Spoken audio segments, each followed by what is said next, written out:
Hello everyone.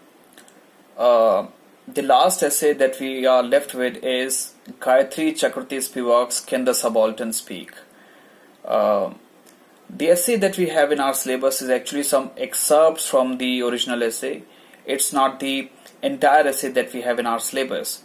But in order to understand the essay in a better way, I will be teaching you from the complete essay, and I suggest you that you too should have the complete essay with you, because I will be referring to other parts of the essay as well which are not there in the syllabus. In case you don't have a copy, I will send you. The title of the essay is Can the Subaltern Speak? And the important word is subaltern. In critical theory and post-colonialism, the term refers to the social group which is socially, politically and geographically is outside of the hegemonic power structure. In describing the cultural hegemony as popular history, Antonio Gramsci, a Marxist thinker, coined this term subaltern in order to identify the oppressed masses or groups. In simple terms, subaltern can be understood as a worker, a Dalit person, a woman, or anybody who is least powerful in our society. In this manner, the title of the essay, Can the Subaltern Speak?, poses a question of whether these suppressed and marginalized social groups can they really voice their concern? And Spivak is trying to find an answer for this question: Can the subaltern speak? And before coming to the essay, I want to discuss few terms which are important. First is Eurocentric. Eurocentric is an idea that Europe is the center of the world and produces all knowledge. And second is elite people. Not only Western people, but also those who had their education in Western world. In this case, Indian scholars who are looking at third world from Western education's perspective also fall in this category. Now the essay. The essay begins by highlighting the Eurocentric Western philosophy. Speaking about the oppressed class, Karl Marx, in a monograph, 18th Brumaire of Louis Bonaparte, says, I quote, "They cannot represent themselves, they must be represented," unquote. So here comes the idea of representation. The oppressed, the marginal groups which do not have a voice, they must be represented. Someone must speak for them. And Marx here makes this statement with a feeling as if only Western people can represent these oppressed masses. Highlighting this similar issue, Edward Said, in his book Orientalism, which was published in 1978,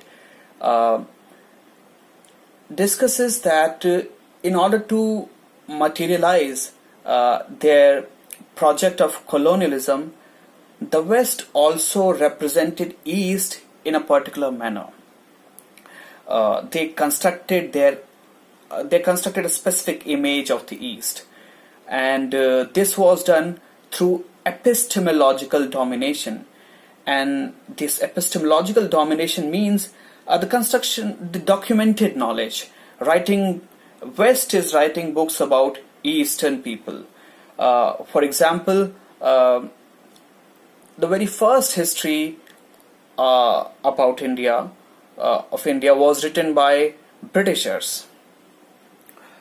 So Said says that colonialism is rooted in an epistemological inquiry, and Orientalism is the European construction of the East as primitive, savage, uncivilized, irrational, while it defines itself as progressive, civilized and rational.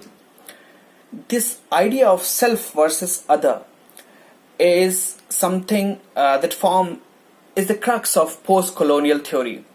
Uh, the self is primary, essential, uh, and always European, while the other is marginal, second, marginal or not important, and at times even irrelevant. In this essay, Spivak argues that philosophers and thinkers like Marx, Foucault, and Deleuze, who claim to be representing and speaking on the behalf of different subaltern groups, they are actually not removing their problems. In fact, they are looking at them from elite perspective, from elite point of view. And she goes on to add that at times they are even appropriating their voices, silencing them, and thus they become neo-colonialist. In the essay, Spivak brings a conversation between Foucault and Deleuze where they discuss about subalterns. On page 74, last paragraph, beginning with the reduction of Marx to a benevolent but dated figure, Foucault and Deleuze in the conversation discuss that subaltern can really have a voice. They can really raise their concern. But Spivak does not agree with them. On page 84, third paragraph, Spivak says that Deleuze and Foucault ignore both the epistemic violence of imperialism and the international division of labor would matter less if they did not, in closing, touch on third world issues. But in France, it is impossible to ignore the problem of the tiers monde, the inhabitants of the erstwhile French African colonies. So Spivak here means to say that Foucault and Deleuze, and especially Foucault, who has written a lot about subaltern, they have completely denied thinking about third world countries, workers from third world countries. Most of the time they are talking about first world workers and especially French. And hence she raises an important question that how can we call these philosophers impartial investigators, because if they are talking about workers, laborers, then they must talk about workers from all the countries, but they are talking only about first world workers. On page 83,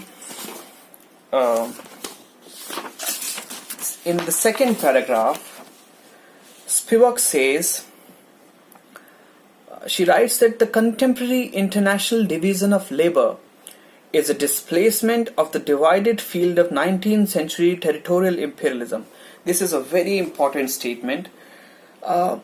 She is saying that in the present world, international division of labor is merely a displacement of the 19th century territorial colonization.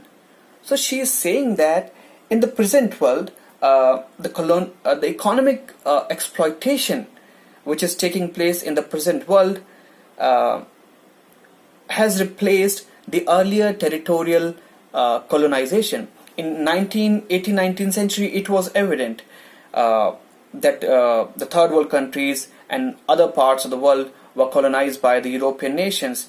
But in the present world, when we see that every nation is independent, but Spivak argues that even when they are weaker nation, third world nations are independent in political sense, but they are still under economic colonialism. They're still economically exploited by first world countries. It can be understood with a few examples. For example, in the present world, in the present international division of labor, the best jobs have been taken by first world countries and menial works have been given to third world countries. For example, the BPOs that have opened in India in last few decades uh, are such nature of work, are such substandard works which are given to third world countries like India. The point is, in third world countries, it is easy to have cheap labor and production of goods. And after the final production, goods are sent back to the first world countries.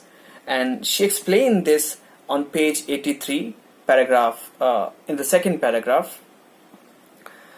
The last 8-9 lines, Spivak writes, this separation from the ideology of consumerism is increasingly exacerbated by the proliferating phenomena of international subcontracting.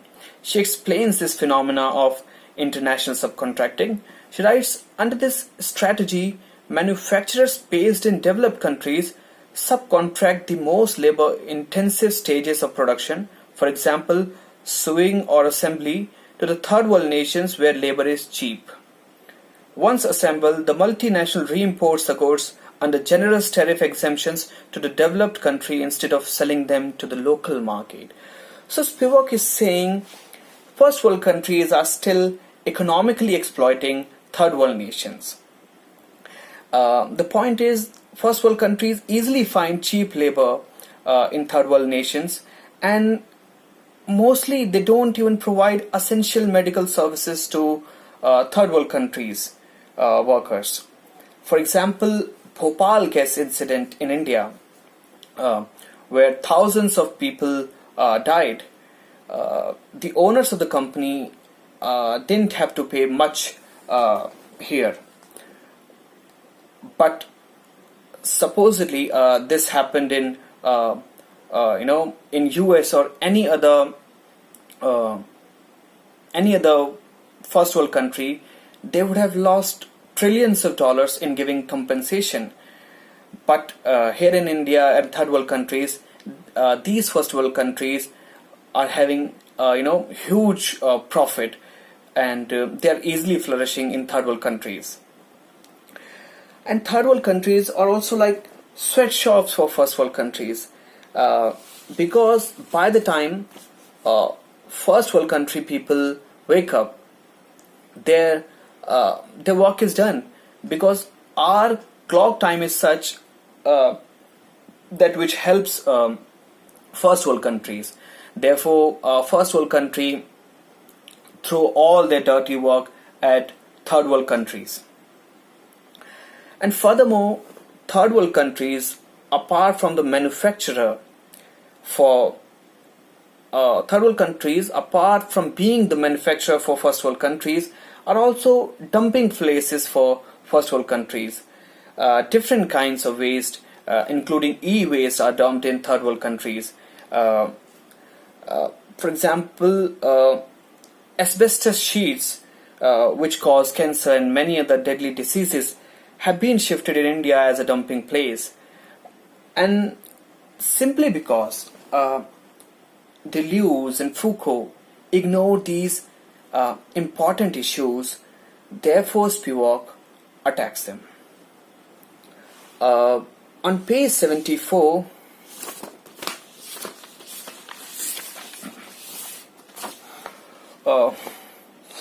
in the second paragraph, Spivak, the line 4th, Spivak writes,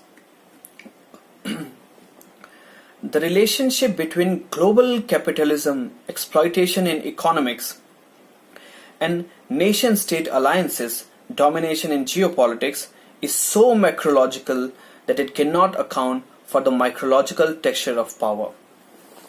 What Spivak is saying in this paragraph is that Foucault and Deleuze, they merely simply by merely talking about criminals in jails and abnormal people in asylums, Foucault says that he claims that subaltern people can have a voice. But Spivak's point is these are things at micro level, and if you really want to be called as uh, the champions of the downtrodden, as you claim to be, then you must talk about uh, things at macro level. She says, what about relationship between global capitalism, exploitation, and economics? Why she argues, why don't you talk about? She asks these philosophers that why don't you talk about economic exploitation which is taking place in the world, and why don't you talk about nation-state alliances? For example,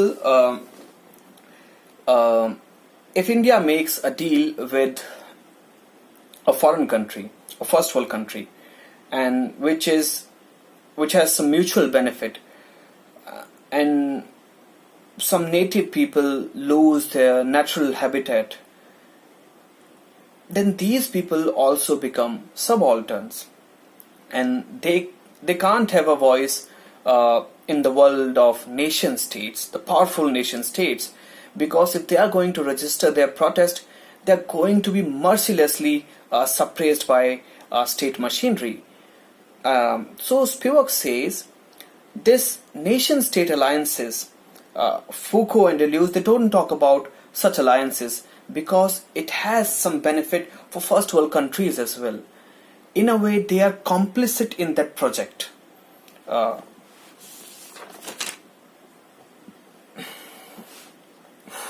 And Spivak is raising the same concerns on page 75, the last paragraph on page 75. Spivak says, this subject curiously sewn together into a transparency by denegations belongs to the exploiter's side of the international division of labor. It is impossible for contemporary French intellectuals to imagine the kind of power and desire that would inhabit the unnamed subject of the other of Europe.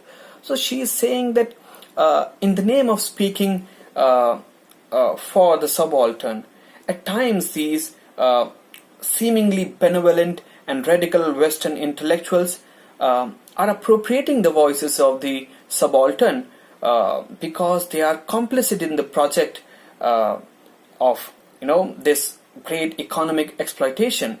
They favor first world countries.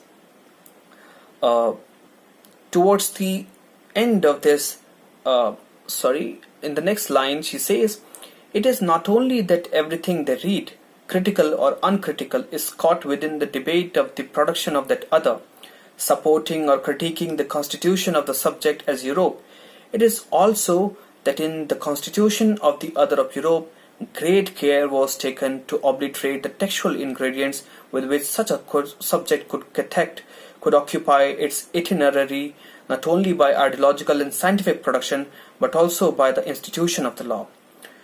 So, again, these intellectuals, through their construction of knowledge and by creating this facade of speaking for the subalterns, they are complicit in the project of advocating that binary of self versus other. The last 3-4 lines of this paragraph, Spivak writes,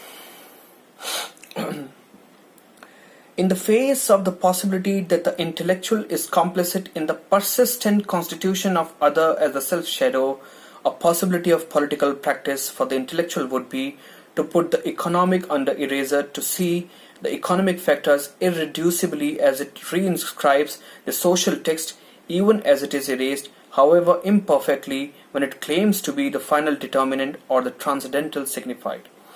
So she's clearly saying that it could be possible that these Western intellectuals, they might be complicit in the project of silencing the voice of the subalterns and at times appropriating them too. In this manner, Spivak makes a bold statement and calls Foucault and Deleuze as imperialist, or speaking in present sense, neo-colonialist. According to her, these people are paying superficial homage to subalterns. For these philosophers, it's philosophical responsibilities that they have to fulfill, and hence, according to her, their theories are flawed. She concludes by saying that the intellectual has to interrogate his or her own role as investigator, whether he or she is rightly investigating the case or not. On page 76, the first paragraph, she is talking about epistemic violence. She says, the clearest available example of such epistemic violence is the remotely orchestrated, far-flung, and heterogeneous project to constitute the colonial subject as other. And in the next paragraph, she says, this is not to describe the way things really were or to privilege the narrative of history as imperialism as the best version of history. It is rather to offer an account of how an explanation narrative of reality was established as the normative one. So, we have already discussed, while discussing Edward Said, the concept of epistemic violence. Who is creating this epistemological, who is responsible for this epistemological domination? It is the intellectuals. And according to Spivak, these Western intellectuals, because they are complicit, therefore they are constructing such a knowledge which is instrumental in their domination of the weaker nations. And Spivak gives example for this epistemic violence. On page 77, she talks about Macaulay's Minute on Indian Education. Page 77, second paragraph, from second line. Spivak writes, consider the often quoted programmatic lines from Macaulay's infamous Minute on Indian Education. She quotes, we must at present do our best to form, she's quoting Macaulay here, we must at present do our best to form a class who may be interpreters between us and the millions whom we govern, a class of persons, Indian in blood and color, but English in taste, in opinions, in morals, and in intellect. To that class we may leave it to refine the vernacular dialects of the country, to enrich those dialects with terms of science borrowed from the Western nomenclature, and to render them by degrees fit vehicles for conveying knowledge to the great mass of the population. So, this epistemic violence is instrumental in subjugating and for the continuing domination of the weaker nations by the first world countries. We stop here today,